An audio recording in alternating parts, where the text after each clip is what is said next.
If you're tired of productive habit lists, including things like journaling, meditation, eating healthy, and exercising, this video is for you.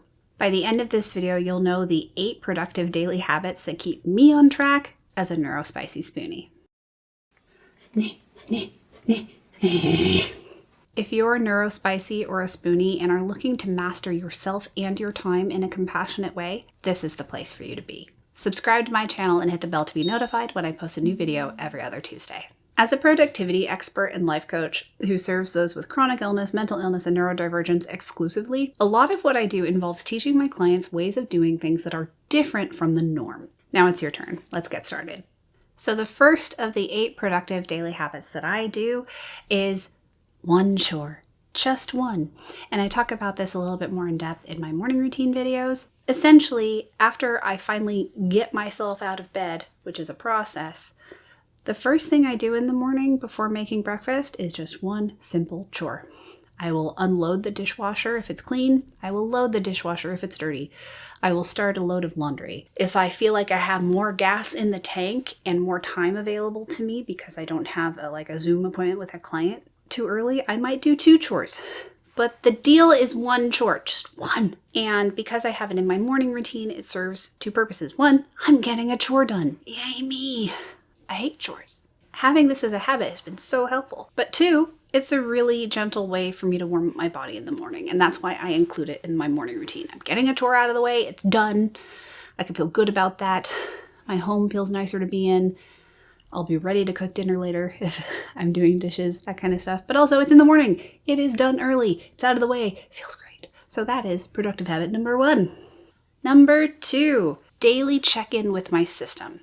This is so important because I talk about this a lot whenever I say this is why planners don't work for you, yada, yada, yada.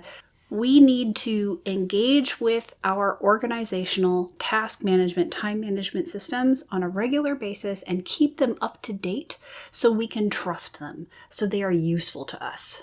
If we are not keeping something trustworthy, we're going to stop using it and then we're going to depend on our brain to be our planner, and that doesn't work very well for 99% of us. So every morning I check in with my system, which I have in Notion. I love Notion. It's so good.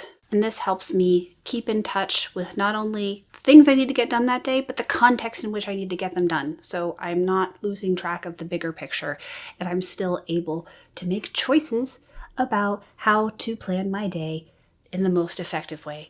This brings me to the 3rd daily productive habit that I've got, which is prioritizing. And I know because so many of my clients struggle with prioritizing that this is really important to say. Prioritizing is a learnable skill. Just because prioritizing is hard for you doesn't mean it will always be hard for you. And more importantly, there's more than one technique for prioritizing. These are things I talk about in my course, The Action Navigator. So don't be hard on yourself if prioritizing is hard right now. You can learn it, and there's more than one way to do it. And one way will probably work better in some circumstances, whereas another will work better in others. It can be really helpful to know all of the techniques, so that way, when you need to prioritize, you can pick the one that is optimal for what you're dealing with right then and there. So part of my daily check-in is prioritizing the things that are on my plate for that day in the context of my larger goals. Daily check-in and prioritizing go hand in hand, but they are 2 separate things. Therefore, 2 separate daily habits. The next daily habit I have is a fun transformation of internal to external accountability. In my coaching program, The Action Navigator, I have a private Discord server where all of my clients check in every day. What I have found that is so powerful is simply by having a safe place to share what you're up to and what you would like to accomplish, even though there isn't necessarily someone who's going to poke you later that day to be like, hey, did you do the thing? Although I do enjoy doing that on occasion for my clients. It isn't a necessary part.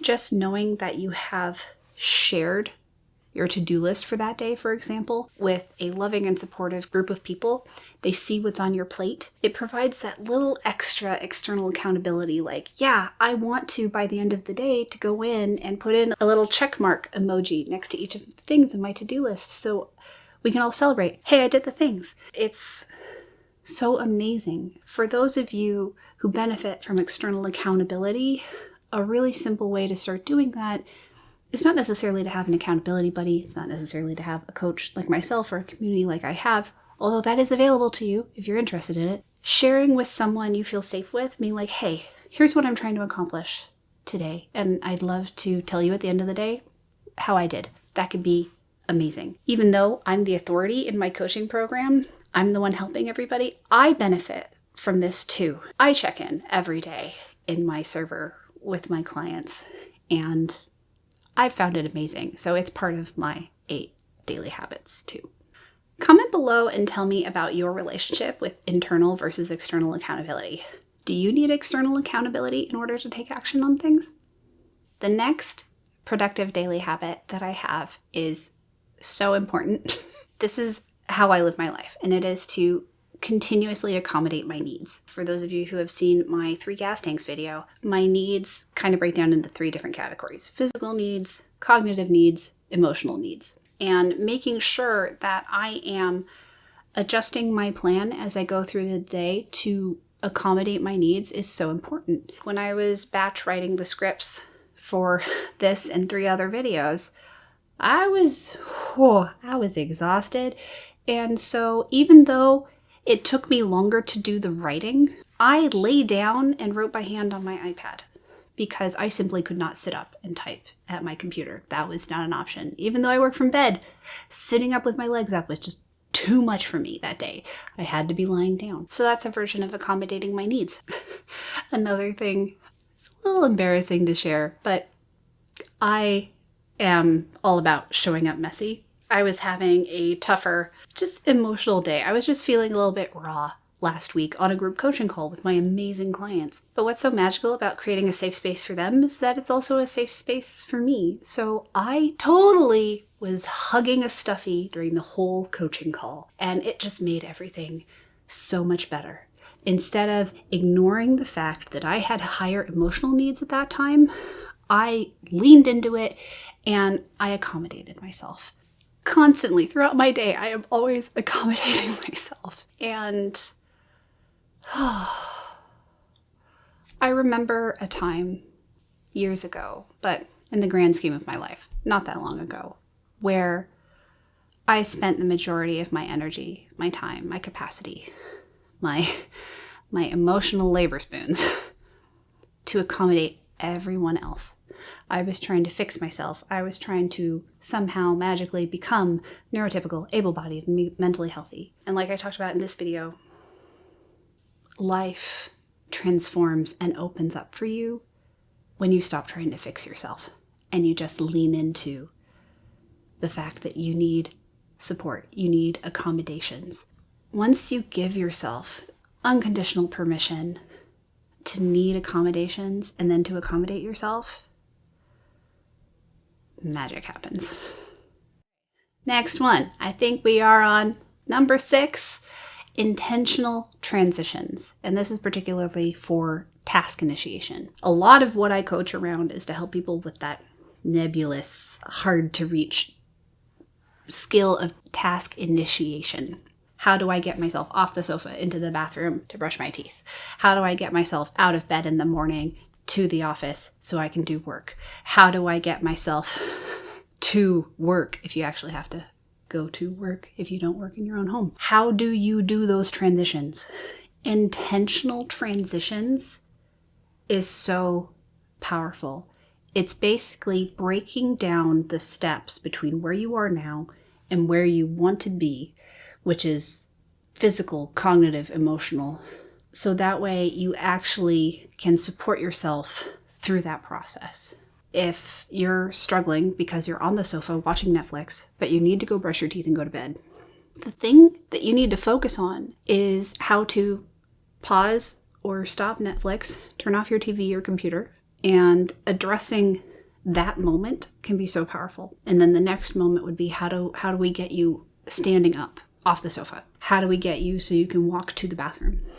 Intentional transitions means either being really granular about that process and really breaking down the steps, or it can be blurring the transitions. What if you had a single-use toothbrush on the table next to the sofa and you could brush your teeth while you're watching Netflix? It's stuff like that. Intentional transitions is a subcategory of accommodating yourself, but with a focus on task initiation, and it can be so powerful.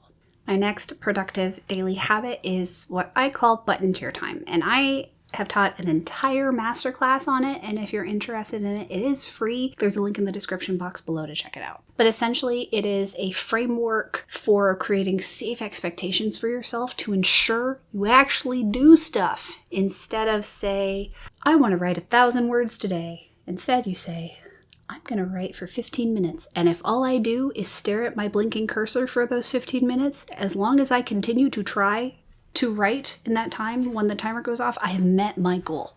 It's about the time and effort put in as opposed to the accomplishment output. It's a bit more complicated than that, but that's why there's a whole masterclass on it. But I use that framework every single day to help me make progress on meaningful things, not just in this business.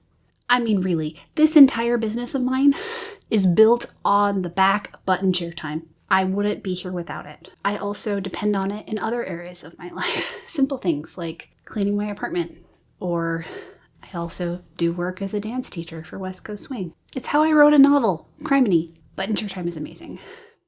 The last productive daily habit of mine is self-care. And I spend an entire module on self-care in my Action Navigator course. Here's the 2 cents. Self-care is not an inherent quality of certain activities. I say that because when we hear self-care, we think of taking a bath, going on a walk, reading a favorite book. The way I look at self-care is, depending on the circumstances, the same activity can be anywhere on the spectrum of self-care to self-harm. Taking a bath if you are starving and you desperately need food, that's more towards self-harm than it is self-care. Watching your favorite Netflix show when you have a deadline for a paper to write and you're really stressing out about it, I see that as more self-harm than self-care. Self-care comes from radical compassion and understanding that sometimes something that makes us uncomfortable is much more caring to do for ourselves than doing something that is comfortable. So sometimes, yes, watching Netflix can be the best form of self-care. Other times, as I know a lot of you know, it can be more self-harm. So let me repeat this. The essence of this: self-care is not an innate quality of activities. Something is not either self-care or not self-care. It depends on the circumstances in which the activity is happening. For example, today, I woke up with no gas in my physical tank. I have been sipping a Diet Coke to have enough juice in my brain to film 4 videos. Self-care, in the traditional sense, would encourage me to be like, you can film those videos another day. I know from understanding myself and the way my 3 gas tanks are behaving right now, like in the past week or so, and I also understand the context of my business and how important it is to get these videos filmed, that it is much more self-care for me to push a little today and to use an accommodation. Like, I rarely drink soda, but I have them in case I need them. And today I need them. And I'm accommodating myself in such a way that I can push a little harder today than I would normally, so I can get these done. So me filming right now is an example of self-care for me today. And that's why self-care is a tenet of how I operate. It is a foundational habit for me. Basically, I save the best for last. Self-care every day. So there you have it. 8 productive daily habits that I use every day that have been transformational for me. I hope they are transformational for you too. Earlier, I mentioned my signature course, the Action Navigator. It's packed to the brim with tools and techniques for mastering your time, getting organized, and offering yourself radical compassion as a neurospicy spoonie. If that sounds like exactly what you've been looking for, use the link in the description box below to book a Zoom call with me to learn more. I can't wait to meet you. Check out this video next for 3 steps to become more focused on your work. If you liked this video, hit that like button and subscribe, and be sure to share it with your friends. I'll be back in 2 weeks with another video. See you then. Bye!